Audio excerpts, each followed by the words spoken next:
Kash Patel destroys Figliuzzi on The View, MSNBC Backpedals.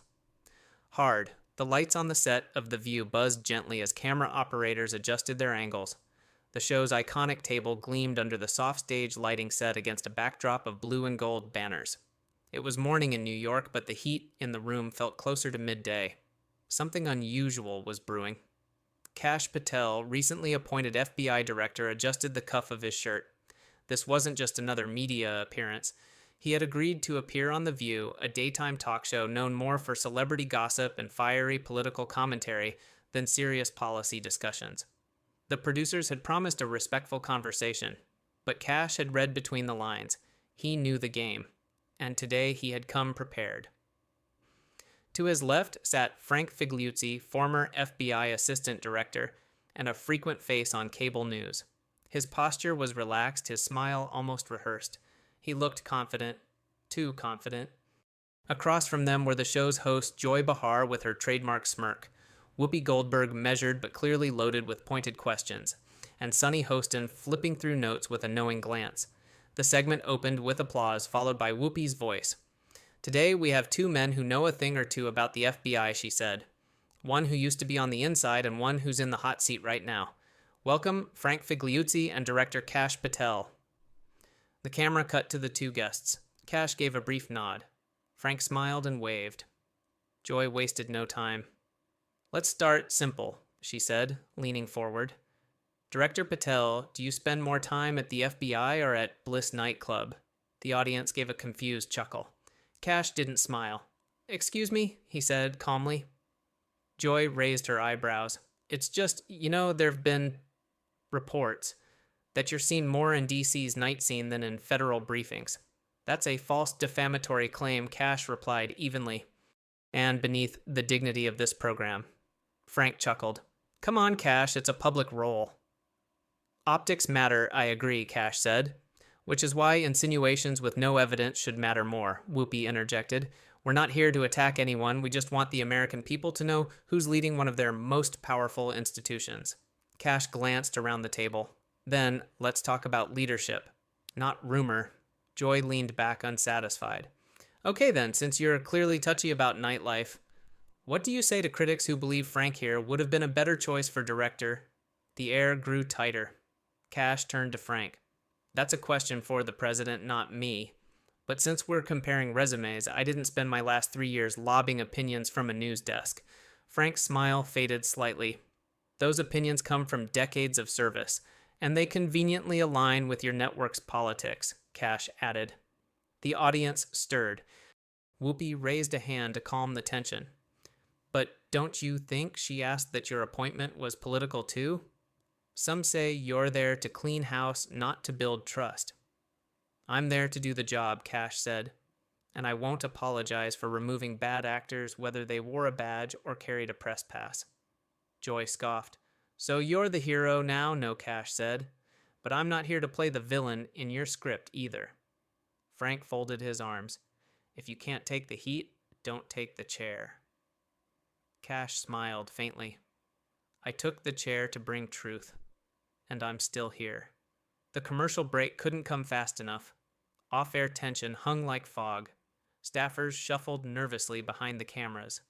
As the countdown to return ticked down, Kash adjusted his mic. "Ready?" a producer asked quietly. Kash didn't answer. He just looked at the hosts and waited. As the show returned from commercial, the studio lights flared back to life. The tension that had settled before the break hadn't dissipated, it had hardened, taken shape. Sunny Hostin leaned in with the practiced poise of a prosecutor. "Director Patel, you say you're here for reform. Reform often comes with controversy. But what's controversial," she paused for effect, "is when a leader's personal life overshadows their professional mandate." Kash didn't blink. "You mean controversy based on rumors floated for ratings?" Joy cut in before Sunny could respond. "Come on, Kash, this isn't about ratings, it's about credibility. If even half of what we've heard is true, nightclubs, rooftop events, late-night sightings, shouldn't you address it head-on?" Kash straightened. "I would, Joy, if even one piece of it were true. But you're citing gossip and presenting it like fact. That's not journalism, that's theatrics." Frank let out a small chuckle. "You're taking it a little personally, aren't you?" Kash turned to him, voice like ice. You made a direct claim about my presence or lack thereof at the Hoover building. Do you have documentation, logs, photos, or just sources from your weekly cocktail circuit? The studio audience stirred. Some clapped softly. Others were stunned, silent. Whoopi leaned in, clearly uneasy. Let's not make this personal. We're discussing public trust here. The American people want to know their FBI director is present and accountable. Then ask about policies, investigations, oversight. Kash shot back. Not fabricated clubbing schedules. Joy tilted her head, feigning innocence. So, you've never attended Nero's Lounge? Not once. No, Kash replied. I spend my nights preparing briefings and signing warrants, not sipping overpriced cocktails under neon lights. But maybe you'd prefer that image, it's easier to attack. Sonny jumped back in. But perception is reality in politics. If people believe you're distracted, doesn't that erode faith in the Bureau? Kash leaned forward. Perception is manipulated, especially when shows like this substitute insinuation for evidence. Frank interjected. It's not an attack, Kash. It's accountability. No, Kash said firmly. It's ambush masquerading as concern. The temperature in the studio dropped. Even the camera operator seemed more alert. Joy laughed too loud. Well, Director Patel, you've certainly got flair. Maybe you should be at a club. Shake off the stress. That was the tipping point. Kash placed both hands on the table. His voice didn't rise, but it sharpened. You invited me here for a discussion about reform. Instead, I'm seated across from a network contributor who calls himself a security expert, but traffics and tabloid tactics and a panel of hosts more interested in clickbait than clarity. Whoopi spoke up almost apologetically. It wasn't meant to be an ambush. Kash cut her off politely but firmly. But it was. And it's fine. I've dealt with worse. What I won't do is sit here and be used as a prop for partisan theater. Frank shook his head. Defensive much, Kash turned to him one last time, only when facing a coward who hides behind hearsay. There was a beat of silence. No one spoke. Then the applause started. Scattered at first, then louder, some audience members stood. Joy looked genuinely stunned. As the producers frantically motioned to cut to commercial, Whoopi attempted to regain control. We'll be right back with more viewpoints, but the damage was done. As the show faded to break, Kash leaned toward his mic and muttered, "Truth doesn't need a script." And for a moment, live television had no answer. The moment the cameras cut the set of The View transformed from a stage to a battlefield aftermath. Joy Behar slammed her cue cards on the table. What the hell was that? She hissed, forgetting her mic was still hot. Kash had already removed his microphone and was calmly handing it to a stunned producer. Frank Figliuzzi stood, his expression stiff. He planned that, he muttered. He baited us.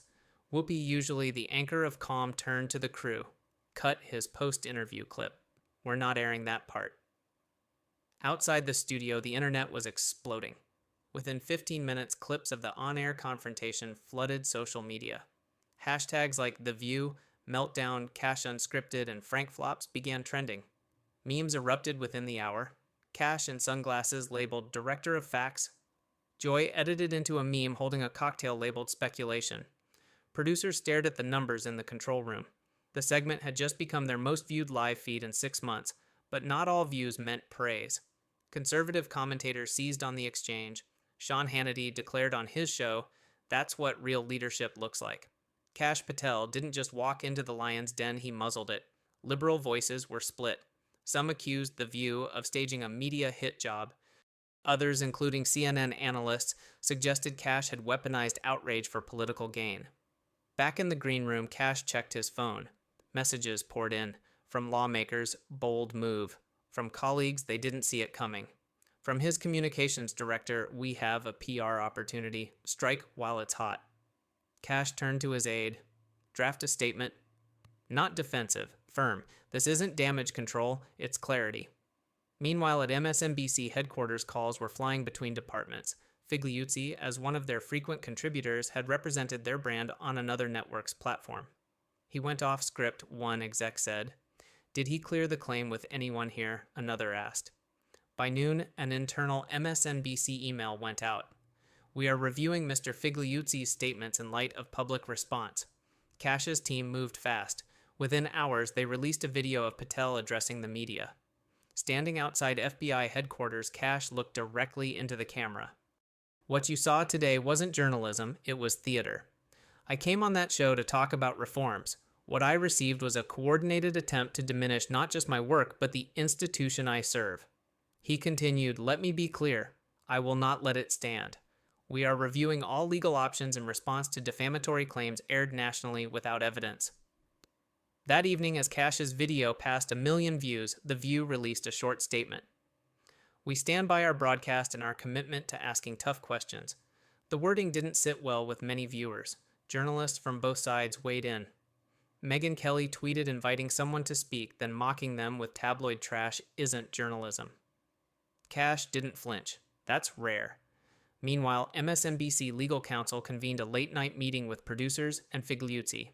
"Did you vet the nightclub claim?" the general counsel asked. Figliuzzi paused. "It was widely discussed, publicly noted, but not verified." "No," he admitted. The counsel exhaled. "We may have a problem." By the next morning, MSNBC issued a new, more cautious statement. "We recognize that unverified commentary was made regarding a sitting FBI director. We regret any confusion and are internally reviewing editorial protocols." Kash's lawyer called it a half-hearted deflection. In political circles, the narrative was shifting. This wasn't just a TV gaffe, it was shaping up to be a legal and reputational flashpoint. Rumors swirled that Kash was considering legal action not only against Figliuzzi, but the entire production team of The View, including ABC News, its parent company. Talk of defamation, libel, damage to public image. And through it all, Kash remained steady, calm, calculated. "I didn't raise my voice," he told his aide. "I raised the bar." Less than 48 hours after the explosive broadcast, Washington was ablaze with commentary. Capitol Hill buzzed with lawmakers trading whispers in corridors and behind closed committee doors. Kash Patel's office received a flood of calls, some from allies applauding his takedown, others warning of the firestorm ahead. On Fox News, Tucker Carlson aired a blistering segment titled "When the Media Tries to Destroy You and You Push Back." He played Kash's final words from the set, "Truth doesn't need a script," and added, "That's a dagger through the heart of corporate media." At ABC, executives debated damage control. Ratings had soared, but the fallout risked long-term credibility. Behind the scenes, producers began combing through past segments, double-checking facts and vetting sources. The View's legal team huddled daily. Joy Behar made a statement on her podcast trying to dial down the rhetoric. It got heated, maybe too heated. "We don't do ambushes, but sometimes guests surprise you." Whoopi, in contrast, doubled down on air. "You come on this show, you better come prepared. We don't softball.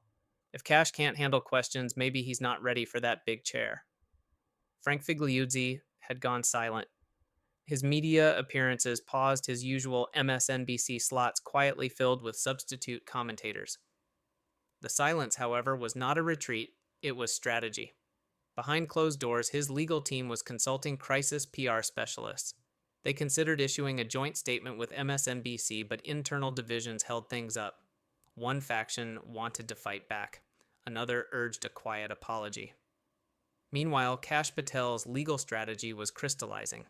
His lawyers met in Austin, Texas, finalizing the framework of a defamation suit. The draft was relentless on national television without factual basis or journalistic vetting. Frank Figliuzzi and co-host of The View promulgated a knowingly false narrative suggesting Director Patel frequented nightclubs during work hours. The claim is categorically false, damaging to public perception and grounds for legal action. Kash approved the language personally. The same day, he recorded a new message standing outside the Department of Justice. "I did not choose this confrontation, but I will not allow innuendo to replace integrity. We're not just responding, we're leading. Leading by demanding accountability from those who claim to deliver it." He didn't mention names. He didn't need to. In media war rooms, the game was changing. CNN ran a roundtable titled "Where is the line between tough questions and targeted attacks?" NBC's Chuck Todd asked, "Did The View go too far? Or is Kash Patel using this moment to brand himself MSNBC?" Remained mostly silent. But internal communications leaked.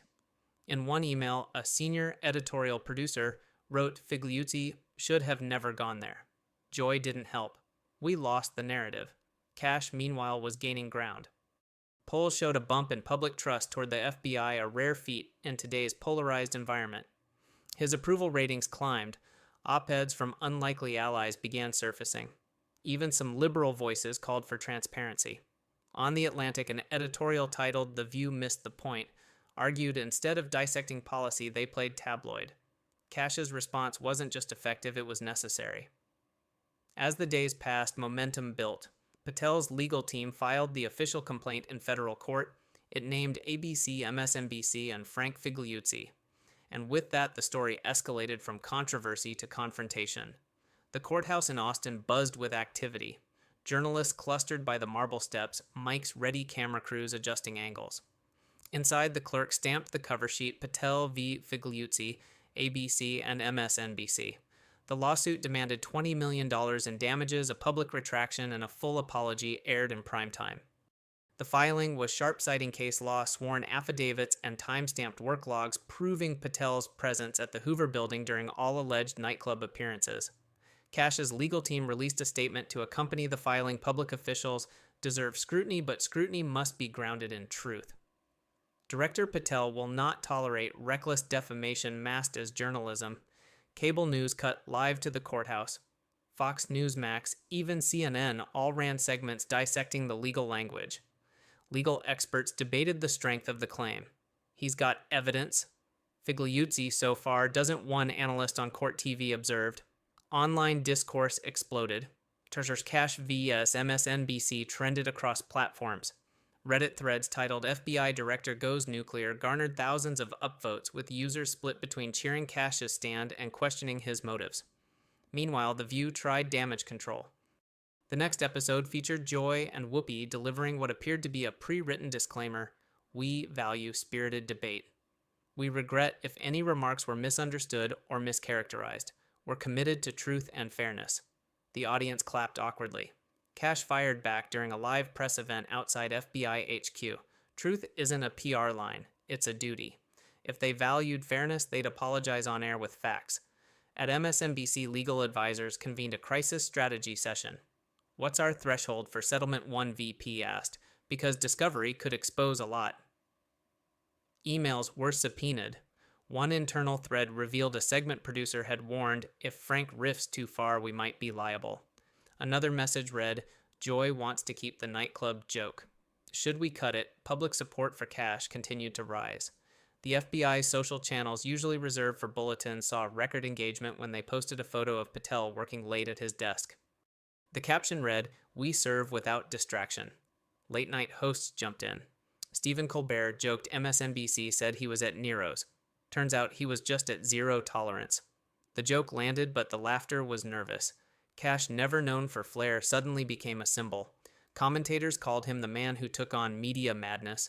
Conservative passees began quietly funding social campaigns around the lawsuit. But inside, ABC turmoil mounted. Some staff argued the show needed to make a real apology. Others worried it would be viewed as weakness. Privately, Frank Figliuzzi's confidence waned. During a deposition prep, he admitted, "I based it on chatter, not confirmation." His attorneys winced. Patel's team was relentless. They prepared a presentation for court showing Patel's digital security logs, GPS pings, and keycard entries for every night in question. Figliuzzi's side requested a settlement meeting. The terms were steep. Kash wanted an on-air apology from each co-host. He wanted MSNBC's statement retracted. He wanted Figliuzzi benched permanently. The network balked. Negotiations stalled, and the court date was set. Across America, opinion hardened. Some saw it as Kash's bid for power, others a fight for dignity. Regardless, the message was clear: the battle was no longer just personal, it was precedent-setting. Courtroom 3B of the Federal District Court in Austin was packed. Press badges dangled from neck pencils, scribbled in rapid bursts, and camera lenses waited outside the courthouse like vultures. Inside, the air was tense as opening statements began. Kash Patel's attorney addressed the jury. "This case is not about politics, it's about facts." Mr. Figliuzzi, aided by a media machine, leveled false claims, unchecked, unverified, and entirely untrue, at a man charged with protecting this nation. On the defense side, MSNBC's attorney emphasized free speech. "Our client raised concerns in the spirit of journalistic inquiry." Was it sharp? Yes. But defamation, absolutely not.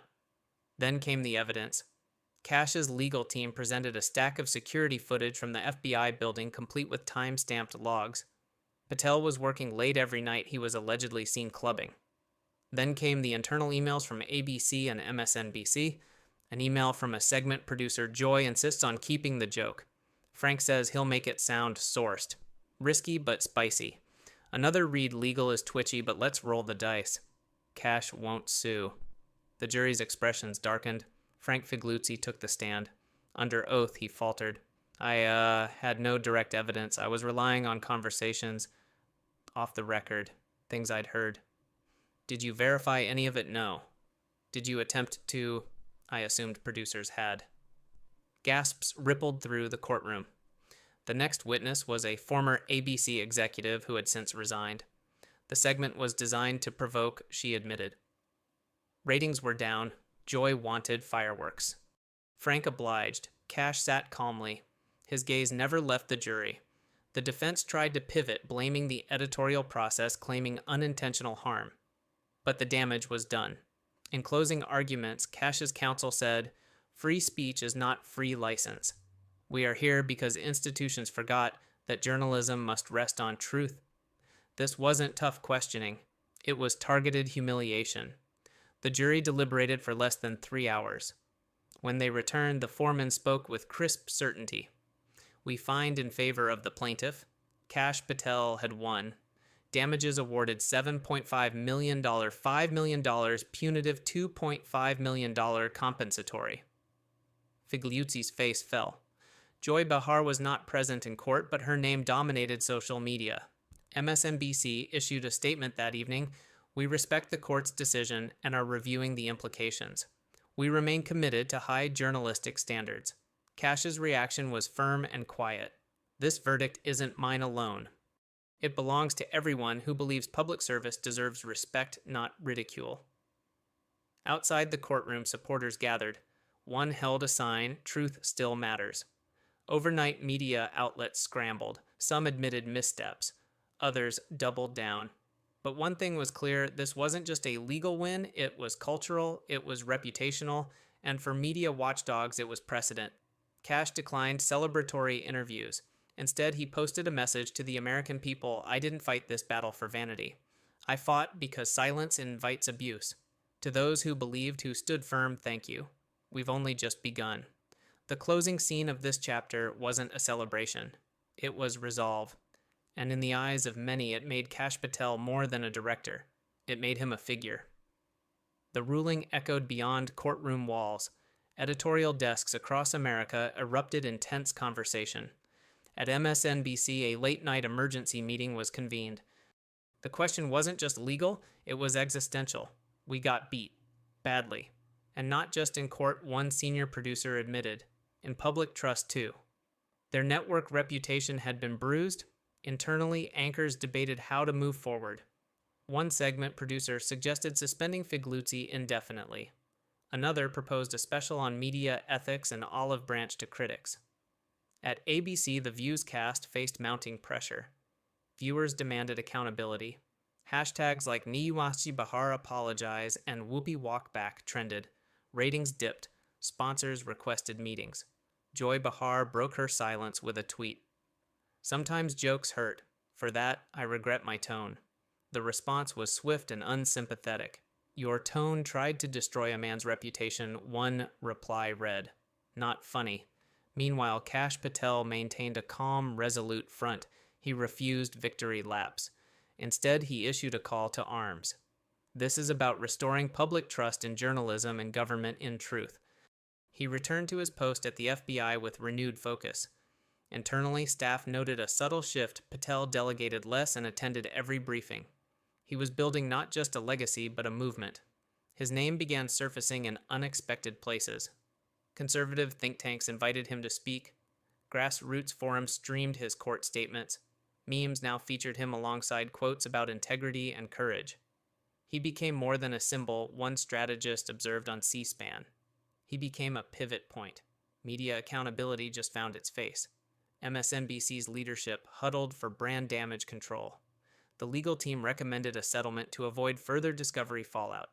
Executives resisted. They feared looking weak. But board members demanded transparency. Ultimately, Figliuzzi's contract was not renewed. In a terse internal memo, it read, "We appreciate Mr. Figliuzzi's service. At this time, we are making editorial shifts." His departure triggered headlines. Some painted it as a purge, others as a long overdue course correction. Frank Figliuzzi made one final appearance on a podcast. His voice was subdued. "I crossed a line," he admitted. "That's on me." The clip went viral, but the reckoning extended further. Congressional hearings launched into media practices. Patel was invited to testify. In front of the House Judiciary Committee, he spoke plainly, "I believe in free speech. I also believe in responsibility. The Fourth Estate must not become the first attacker." The testimony lit a fire. Journalism schools rewrote ethics modules. Legal pundits debated the implications. One op-ed called it the Kash effect. At The View, changes rolled in quietly. Producers implemented a new vetting policy. Co-hosts underwent editorial training. Behind the scenes, a culture of rethinking emerged. Whoopi issued a brief on-air reflection. "We asked tough questions, but we forgot to ask the right ones." It was the closest thing to a public apology she'd offer. Meanwhile, Kash kept working. He launched an initiative inside the FBI focused on transparency and public outreach. Town halls, digital briefings, open Q&As. The Bureau opened its doors like never before. He called it Operation Trust Rebuild. And it worked. By year's end, FBI approval ratings rose sharply. Public faith and institutional fairness began to tick upward. Kash's name appeared in early 2028 VP shortlists. When asked if he was considering a run, he smiled. "My job isn't done yet." In Washington, that answer spoke volumes. The ripple effects from a TV ambush, a courtroom battle, and a moment of truth hadn't just altered careers. They had shifted the national conversation about power, about platforms, about the weight of words. And in that shift, Kash Patel stood firm, not as a victim, but as a recalibration.